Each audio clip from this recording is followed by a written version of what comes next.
영광의 박수를 올려드리겠습니다.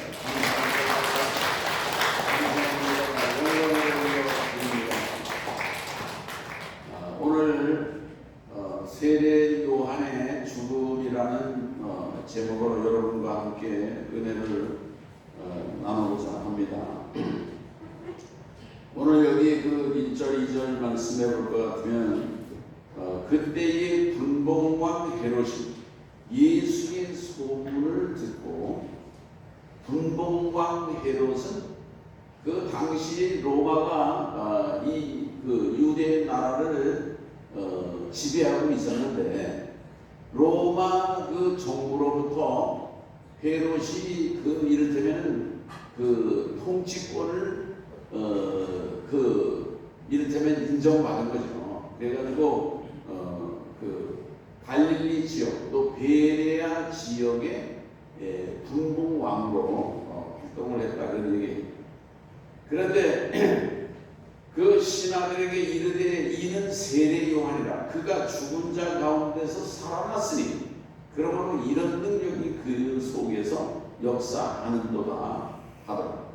이게 무슨 말이냐 하면은 헤롯이 세례 요한을 죽였습니다. 세례 요한을 죽였어요. 그런데 그 예수님에 대한 소문이 들려오는 거예요. 예수님이 뭐 죽은 자로 살리고 안진뱅이도 일으키고 병자도 고치고 이런 이적과 능력을 행한다는 이 소문이 들려오니까 헤롯이 생각하기를 이거는 내가 세례 요한을 목을 잘라서 죽였는데 그 세례 요한이 살아나서 지금 이를테면은 예수님의 모습으로 살아났다. 그렇게 생각을 했다 그런 얘기예요. 그러니까 이 헤롯이라는 그 왕이 나름대로 구할 신앙이 있는 사람인 거예요. 사람은 그 구원한다는 그 어떤 구할 신앙 같은 걸 가지고 있다고 볼 수 있는 거죠. 그런데 이제 그 다음에 이제 그 3절부터 있는 말씀 볼 것 같으면 말씀이 나오잖아요. 설명이요. 전에 헤롯이 그 동생 빌립의 아내 헤로디아의 일로 요한을 잡아 결박하여 옥에 가두었으니, 4절에 보면요, 이는 요한이 헤롯에게 말하되 당신이 그 여자를 차지하는 것이 옳지 않다 하였습니다. 이게 헤롯이 헤로디아라고 하는 여자하고 결혼을 했는데, 이 헤로디아는 누구냐 하면요, 자기 동생 빌립, 자기 동생도 이렇게 분봉왕이에요. 그 빌립의 아내이거든요. 이게 말하자면은 시아주머니죠. 시아주머니. 시아주머니하고 이를테면은 그 바람이 난 겁니다. 정본이 난 거예요. 그렇게 해가지고 이 헤롯이 이제 헤롯 안티파스라고 하는 사람인데, 이 헤롯 안티파스가 자기 배다른 동생이에요. 물론 어머니가 이제 같이 하고 부인이 여러 명이니까 배다른 동생이지만 그 이복 동생의 부인하고 결혼한 거예요. 그러니까 이런 것은 하나님의 말씀 율법에도 어긋나는 것이고, 이건 뭐 아주 잘못된 것이고, 또 그래서 이거를 세례 요한이 책망을 하는 거예요. 당신이 잘못했다. 당신은 하나님의 말씀도 어겼고 그리고 범죄자다.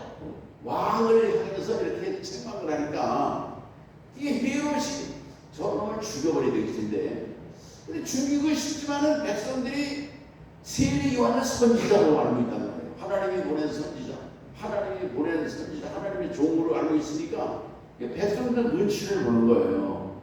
근데 죽이지는 못하고 지금 감옥에 가는 겁니다. 그 당신이 잘못했다, 불륜을 저질렀다, 하나님의 말씀을 범죄했다, 그렇게 깨우쳐 주면은 회개해야 되거든요. 근데 회개를 하는 게 아니라 오히려 양심의 가책을 느끼지. 양심의 가책을 느끼면서도 오히려 이렇게 책망을 한 세례 요한을 감옥에 가뒀다는 얘기예요. 그런데 여기에 보면은 이제 그 헤롯이 생일이 됐다는데 헤롯 왕이 생일이 돼가지고 그 아마 이제 많은 사람들을 그 연회장에 초청을 한 겁니다. 그러니까 왕의 생일 잔치니까 뭐 얼마나 화려했겠어요. 그런데 그 잔치에서 그 살로메라고 하는 이를테면 그 헤로디아의 딸이죠. 헤롯 왕의 딸은 아니고 이제 다른 그 자기 동생의 이제 그 피를 받아서 이제 난 살로메라는 그 소녀가 춤을 춘 거예요. 춤을 얼마나 그 잘 췄는지 하여튼 사람들을 다 올리는 그런 춤을 췄어요. 그리고 뭐 박수를 치고 뭐 사람들이 다 환호를 하고 뭐 그런 축제의 분위기였다 그런 얘기죠. 그때 헤롯 왕이 그 살로메를 불러가지고 너 오늘 너무 춤도 잘 추고 그랬는데 네 소원이 뭐야? 소원을 얘기해봐. 거기 뭐 많은 그 높은 관리들 사람들 다 모여있는 자리에서 소원을 내가 나라 절반이라도 너에게 띄워서 주겠다. 이 왕이 그렇게 물려요. 그러니까 이 살로메가 뭐라고 그러냐면은 그 쪼르륵 자기 엄마 헤로디아에게 달려가가지고서 엄마 왕이 소원을 들어준다는데 뭐를 얘기를 해야 돼? 그러니까 이 요사스러운 헤로디아가 뭐라고 그래요? 세례 요한의 목을 소반에 달라고 그러는 거예요. 그래 가가지고서 세례 요한의 목을 소반에 담아달라.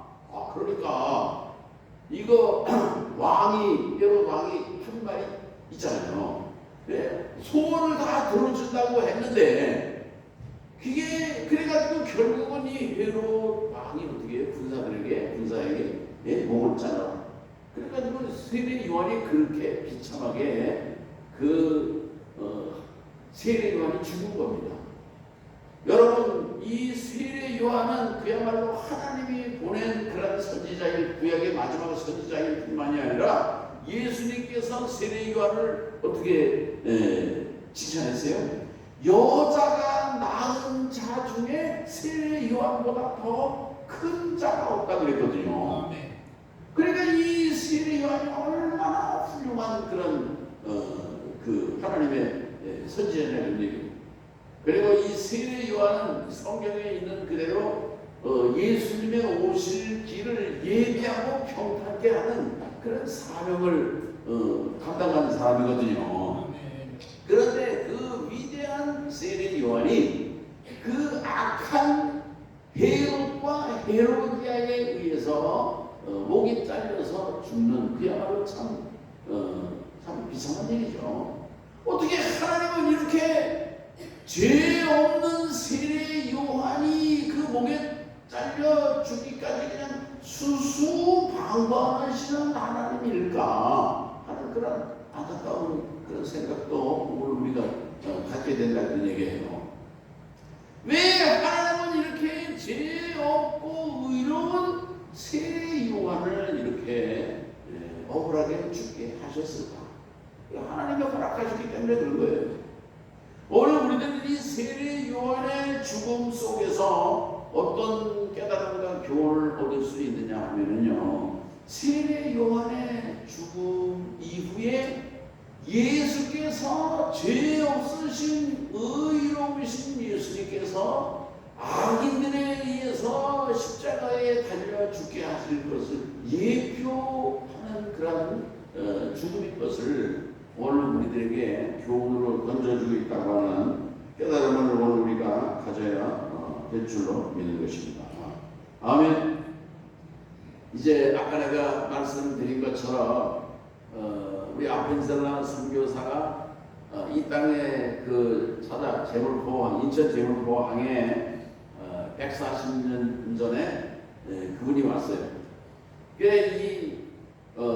그분이 와가지고서 정동 그 제일감리교회 또 세우고 배제학당도 세우고 뭐 여러 가지 뭐 전도 활동 또 이렇게 교회도 많이 세우고 이렇게 하셨는데 이 아펜셀라 선교사가 어떻게 해서 이분이 돌아가셨느냐 하면요, 이분이 성경을 번역할 이거 반품하는 일을 열심히 했어요. 우리가 지금 성경을 다 가지고 있는데 이거 다 그분들이 다뭐 이런 성경을 말이지 한글로 이렇게 번역하고 또 한자로 번역하고 이런 일을 했는데 목포에 성경 번역 그 모임이 있어서 가는데 갔다 오는데 그 배가 충돌한 겁니다. 배가 충돌해가지고 전복됐어요.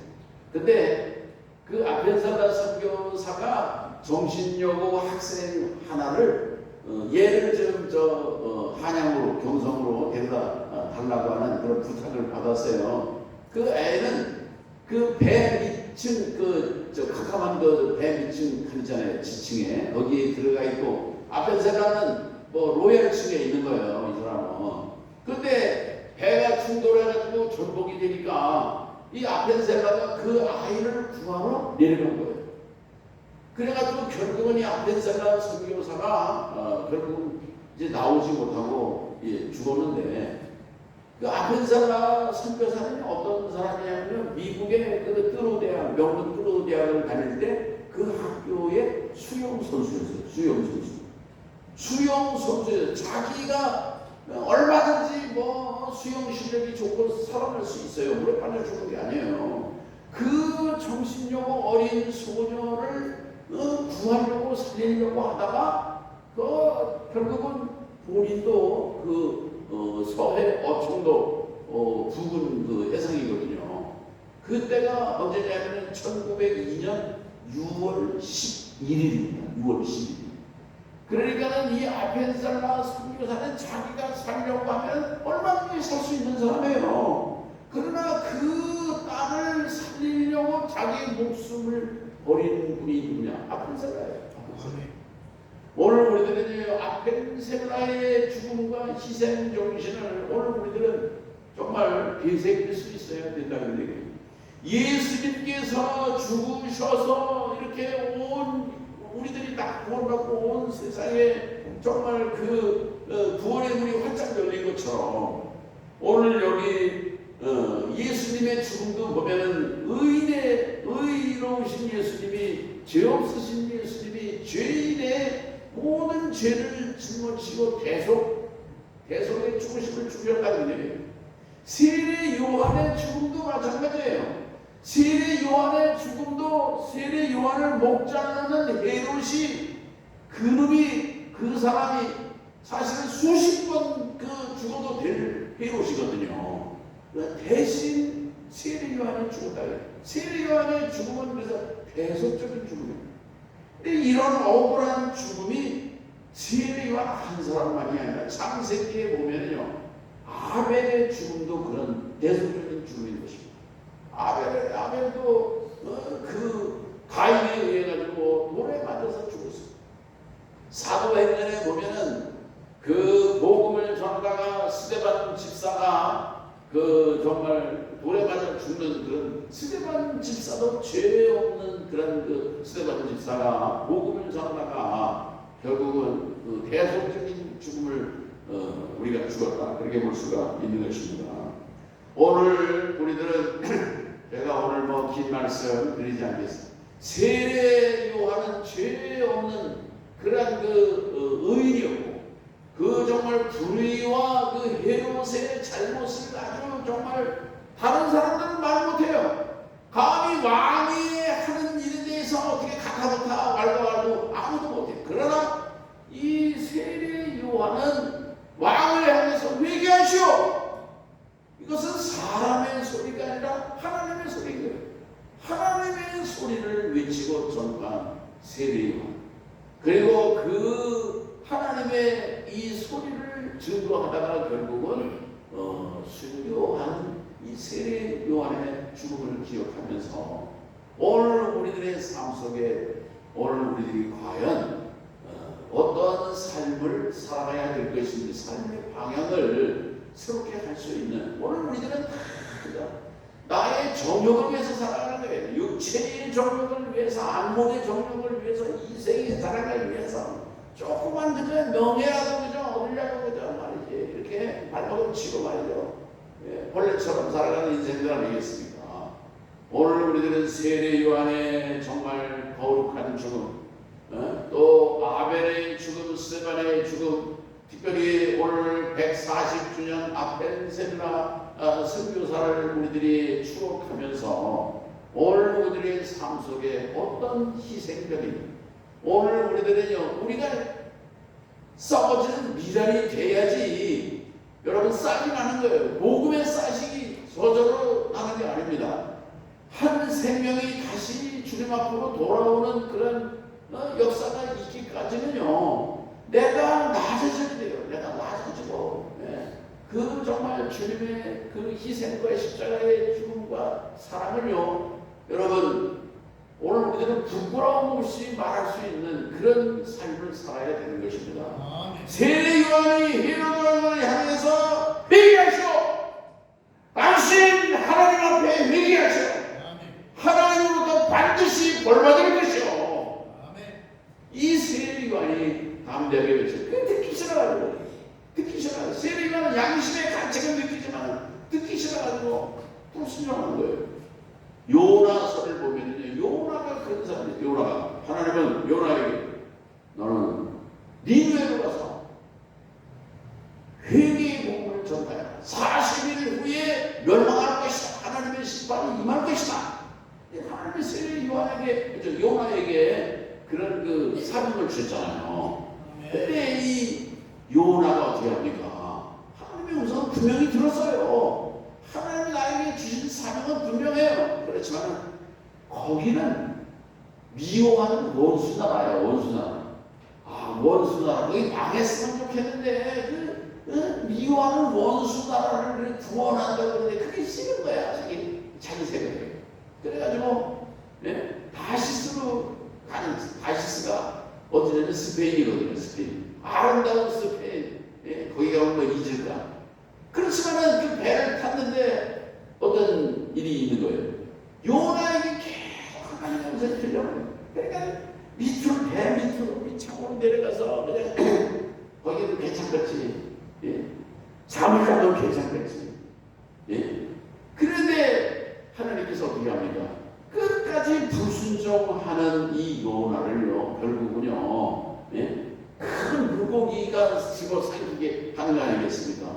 오늘 이 요나가 당했던 풍랑, 그 시련, 고난, 고통, 그런 거는요, 하나님의 음성을 거역하고 불순종하는 사람들에게 그런 시련이 오는 것을 오늘 우리들이 깨달아야 될 것입니다. 오늘 우리들은요, 이 세상을 살아가다가 시련을 당하든지 고난을 당하든지 어떤 어려움이 있든지 할 때에 하나님이 나에게 뭔가 메시지를 주시는구나, 그런 영적인 깨달음이 있어야 된다, 이런 얘기예요. 그래서 오늘 우리들은요, 돌이킬 건 돌이키고 고칠 거는 고치고 회개할 것은 회개하고 오늘 우리의 삶의 방향을 새롭게 하는, 나를 위해서 살아가는 인생이 아니라 아펜셀라의 삶이 그래. 아펜셀라가 미국에서 명문대학을 나오고, 그 언더우드도 그래요. 언더우드 뉴욕대학 출신이거든요. 뉴욕대학에 명문대학 출신. 그 사람들 뭐 140년 전 미국은요, 천국 같은 나라죠. 천국. 여기 대한민국이 무슨 땅이 어떤 나라입니까? 아프리카보다도 더 열악한 나라였거든요.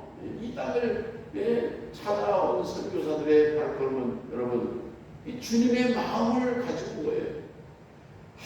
예수님께서 하늘 보좌를 버리고 이 땅에, 예수님이 최초의 선교사예요. 이 땅에 오신 것처럼 오늘 우리들도 정말 낮은 자리로 내려갈 수 있는, 오늘 우리들은 자꾸 올라가려고 그래요. 그다음 뭐하여튼 오늘 우리들은 낮은 자리로 겸손한 자리로. 이번에 우리 윤 대통령도 탄핵이 됐는데 참 이게 이런 일이 대한민국에 있는 거예요. 대한민국. 지금 이렇게 대통령을 탄핵하는 그 나라. 미국 사람들이요, 그냥 한국을 부러워한다는 거예요, 지금요. 그 나라에 그냥 트럼프를 탄핵하고 싶은 사람들이 얼마나 많은지 몰라요. 그래서 뭐, 트럼프 막 그냥 거기서 데모하고 막 집회하고 막 그런다고 하더만요. 그러나 우리나라 이렇게 대통령을 탄핵을 했지만은 하나님께서 분명히 우리나라를 더 견고하게 만들어 주실 줄 믿는 것입니다. 여러분 대통령도 겸손한 자리에서 이렇게 소통하고 그 정말 했다면은 이렇게 그 불안하게 되지 않았을 거예요. 오늘 우리들은 주님의 음성을 듣고 그 음성을 따라서 오늘 우리들이 고칠 것을 고치고 삶을 새롭게 할 수 있는 그런 정도로 살아가실 수 있기를 주의 이름으로 축원합니다. 하나님 감사합니다. 오늘은 아펜셀라 선교사가 이 땅에 찾아온 지 140주년 이제 기념 주일이기도 합니다. 오늘 우리가 세례 요한의 죽음을 묵상하면서 아펜셀라의 희생 정신을 다시 되새기며 오늘 우리가 이 땅에 어떻게 살아야 될 것인지를 새롭게 결단하는 복된 날 되게 하여 주옵소서. 예수님의 이름으로 기도합니다. 아멘.